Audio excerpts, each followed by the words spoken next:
What's up, everybody? Derek Anderson, the DA. All right, everybody, look, Tron Ares, man. We keep coming back to this for a very good reason. It's another flop by the Walt Disney Company. This company, which used to sit at the pinnacle of entertainment. It seems like they can't figure out what the audiences are looking for, what movies we should be making, how much money we should be spending on said movies. We're just throwing stuff out there. We're just hoping for the best. We're saying, all right, let's grab an old franchise that we still have some control over, and let's make a movie out of it. Does anybody want to see the movie? Probably not, but you know what? Let's go ahead and throw some crap together and let's hope for the best. That's basically what happened with Tron Ares, because it doesn't even feel like it's connected to the overall Tron franchise. It's just something that's standing on the outside of it, and it's just full of girl boss, and it's just boring. It's just a bad movie, all right? Some people liked it, though, all right? 86% on the popcorn meter. I mean, and I'm not going to take that away from you. If you like Tron, you liked it, all right? Congratulations. I hope you enjoyed yourself. Go back and watch it, all right? Because they need you to, all right? If you like Tron, they need you to go and watch this thing about 5, 6, 7 more times and bring some friends with you. But as it turns out, nobody's doing that, all right? It's sitting at $103 million on the worldwide box office. This thing is flopping. This thing is flopping, and it's flopping hard. It might be the biggest flop of the year. I'll be curious to see how this thing shakes out at the very end, especially when you consider Snow White came earlier, all right? Snow White was one of the bigger flops as well. But this thing took a 66% dive in the box office for the second weekend. Damn! You're talking about a 66% dive for a movie that didn't make no money in the opening weekend to begin with, all right? That's how bad this shit is. Sometimes like a 66% dive, like if the movie makes over 100 million, it's like, okay, 66%, that's not bad. You know, it's like normal for a big movie that opens up big. Yeah, it's going to have a huge drop off. Yeah, Tron Ares opened up, where was it at? $33 million, okay? Rejected. This shit opened at $33 million and only $11 million in the second weekend. Yeah, this is a huge fail, all right? This is a huge L for Disney, and look, they got to hold it. And like I said, man, they have zero idea of what audiences are looking for. They don't know what we're trying to see. They don't know what to put in theaters in order to get a return on their investment. And they ain't going to get a return on this one, man. Gizmodo got this one out. Tron Ares is an even bigger bomb than we thought. The Legacy sequel starring Jared Leto and Greta Lee could be quite costly for the studio. So you're probably wondering, all right, how much money did they really spend on this movie that's not making any money whatsoever? All right. How much money did they actually drop on it? A Deadline has this headline: how Tron Ares ran off the grid, a Disney sci-fi movie set to lose $132 million plus.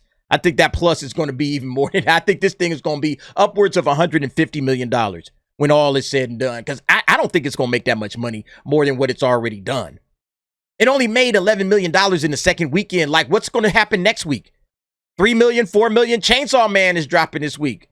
Bro, it's going to get ate alive, all right? Black Phone is still out. Black Phone's doing all right. Yeah, Tron is dead, man. But look, check this out, man. Deadline has learned from sources that the third chapter in the 43-year-old video game Matrix protagonist story actually cost $220 million net.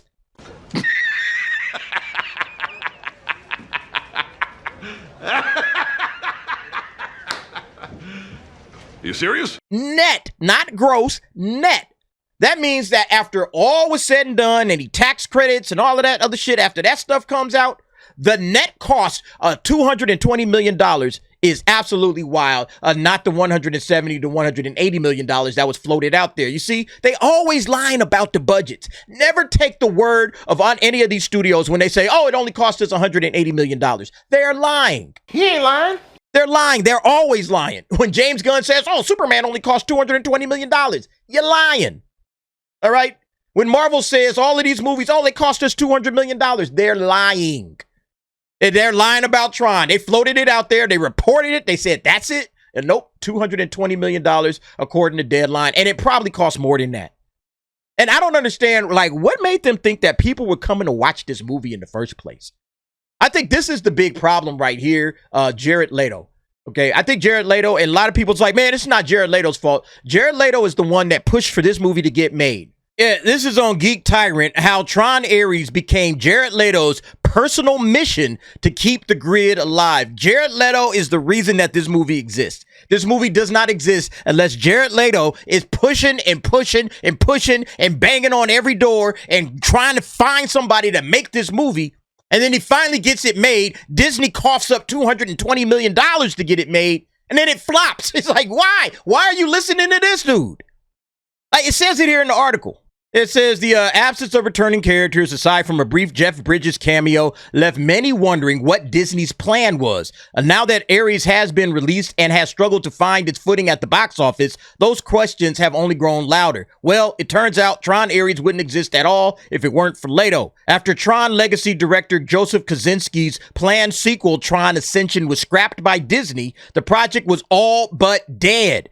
That earlier version would have been set to continue the Flynn family saga with a large-scale, multi-narrative story. And then they go on and talk about who wrote Ares, and then he recalled that Ascension was a very big sequel to Legacy and would have reunited the main characters from both of the previous films. One of the new additions was a mysterious program named Ares, a role that had already been cast with Leto. See, so Leto was going to be in Ascension. But then Disney pulled the plug.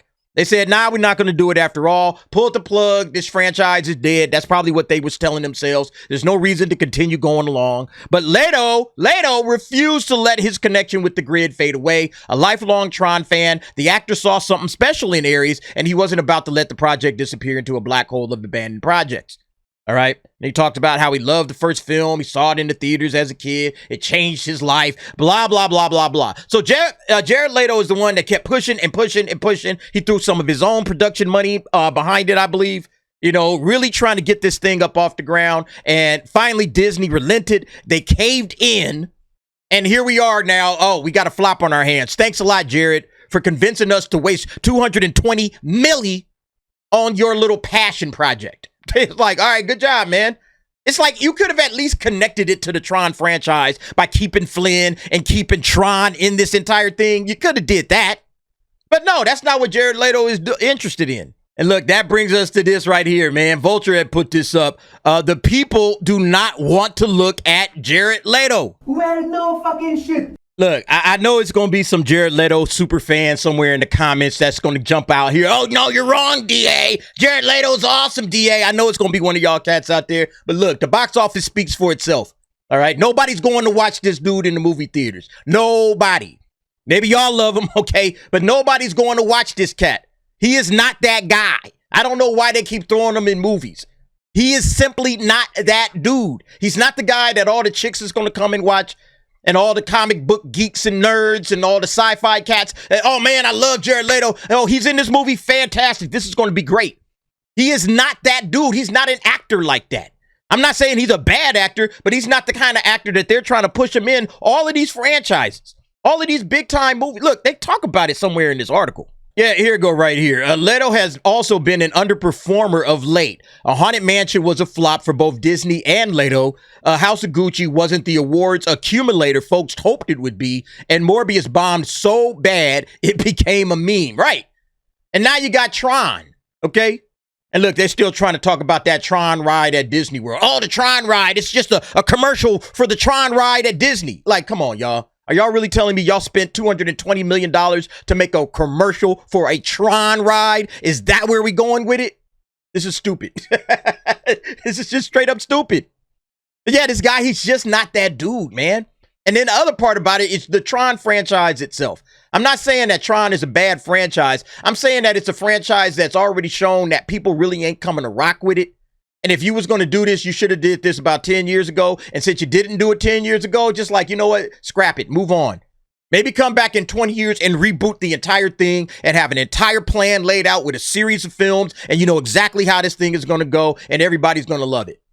Because Tron right now is just not working, especially when you don't put Tron in the damn movie.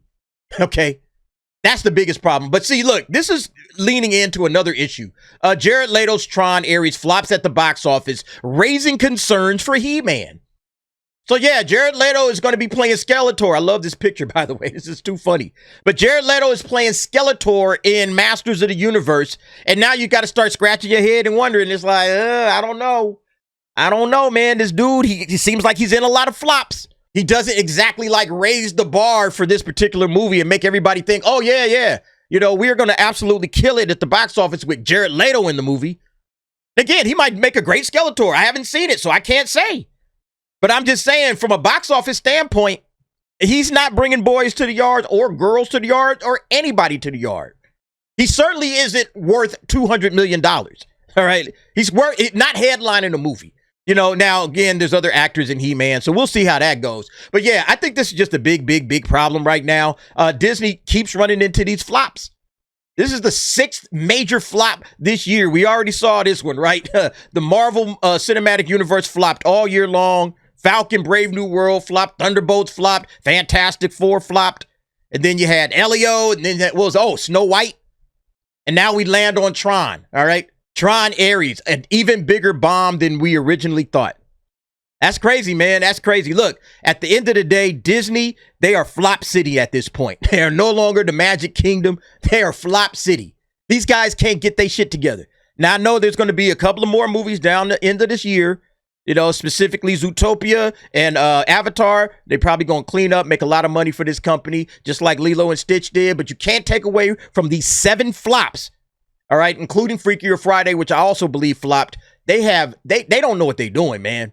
Only every once in a while does it seem like Disney hits pay dirt and does something right. But for these regular movies and even some of their top dogs, man, it's just not working anymore. Anyway, y'all let me know what y'all think about it, man. What do you expect to see for the rest of the year for Disney? I think Zootopia and Avatar are going to make money. I do believe that. But it might be diminishing returns for both, because Zootopia 1 made $1 billion. And so you're talking about, okay, what's this one going to do? You know, are we looking at $1 billion for this one or less? Probably less, in my opinion. And then, of course, Avatar, they hit that $2 billion. It seems like it's just an automatic, but who knows? This is Disney we talking about. Who knows what the stink of Disney is doing to all of these films? But you guys let me know what y'all think. Go ahead, jump down in the comments. Give me your thoughts and opinions on that. And thanks for watching. See you next time.